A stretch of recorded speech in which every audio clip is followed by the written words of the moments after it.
এয়া হ'ল কঁঠালৰ টুকুৰা প্ৰেছাৰত বইল কৰি ল'ম। ইয়াত দিলোঁ মই নিমখ অলপ, হালধি অলপ, এয়া মিঠাতেল দি লোৱা হ'ল। এতিয়া মই আলু লাগিব যিহেতু আলু ভাজি ল'ম। এয়া নিমখ দিলোঁ অলপ, হালধি দিলোঁ অলপ, অকণমান ভাজি ল'ম।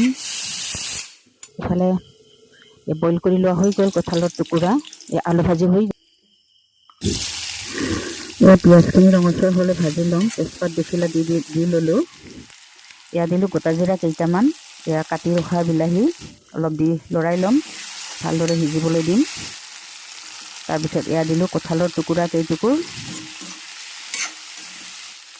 ভাজি ল'ম। কেঁচা বুট কেইটামান দি দিলোঁ, ভালদৰে লৰাই ল'ম। নিমখ দিলোঁ, হালধি দিলোঁ, লৰাই ল'ব লাগিব। এয়া ৰেড চিলি পাউডাৰ অকণমান দিলোঁ কালাৰটোৰ কাৰণে। তাৰপিছত খুন্দি লোৱা মছলা অলপ দি দিলোঁ, জিৰা ধনিয়া